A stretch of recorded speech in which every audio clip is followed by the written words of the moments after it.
this first clip, you will see how I apply what the students are learning in social studies to their everyday lives. I like to try and make connections with my students of what I've been through and what they're going through in their lives so that it just gives them a broader understanding of the subject material, and it also helps them to become more engaged in student learning, and they tend to participate a lot more in class. The question that I'm going to ask you is, if you go to a different country, like we talked about, Alyssa's been to India, and Chuck and Michael have been to Canada, what do you need to get into a different country? What do you need? Riley? A passport. So as I was telling you guys before, when they came over, they had to go into the building on Ellis Island, and there were doctors there, okay? And the doctors watched them for 6 seconds as they walked up the stairs. And if they looked like they were sick, if they looked like they had a disease, if it looked like they had anything wrong with them, they would pull them aside and they would check them.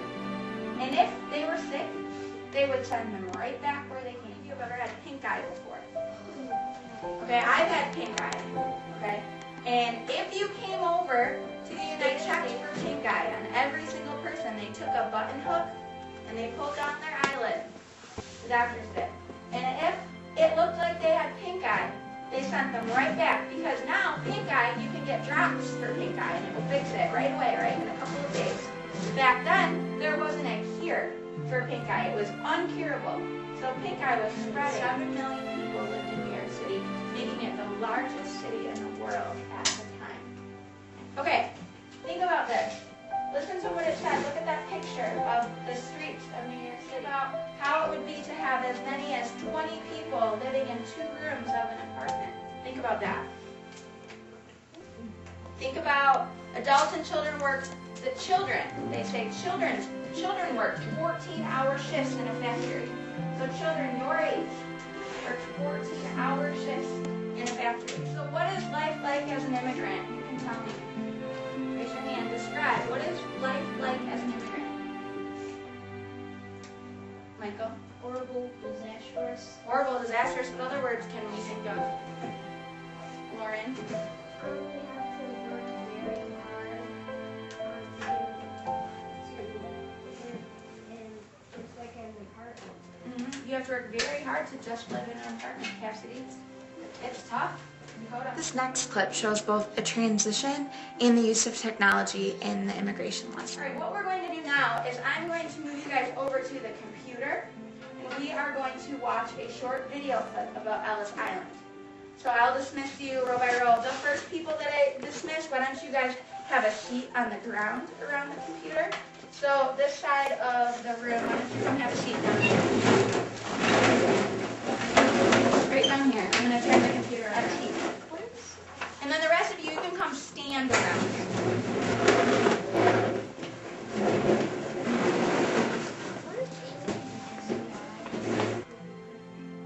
So all these people are getting off, and they're going to show you now that they had to go through all these steps. They had to get health checks, and they had to...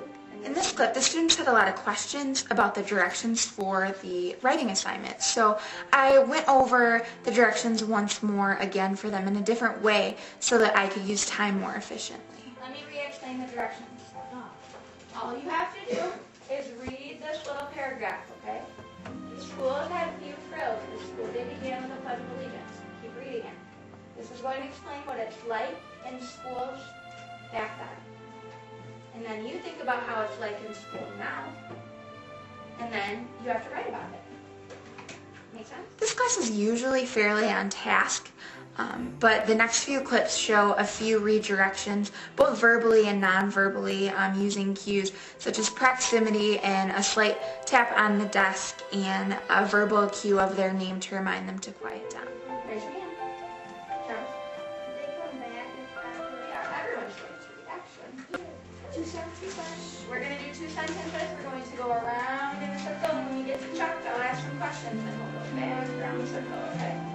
Everyone needs to be following along with their pencils, okay?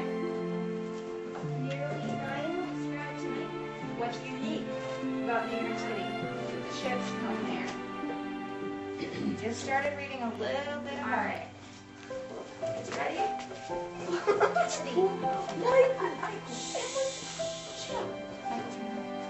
All right, here we go.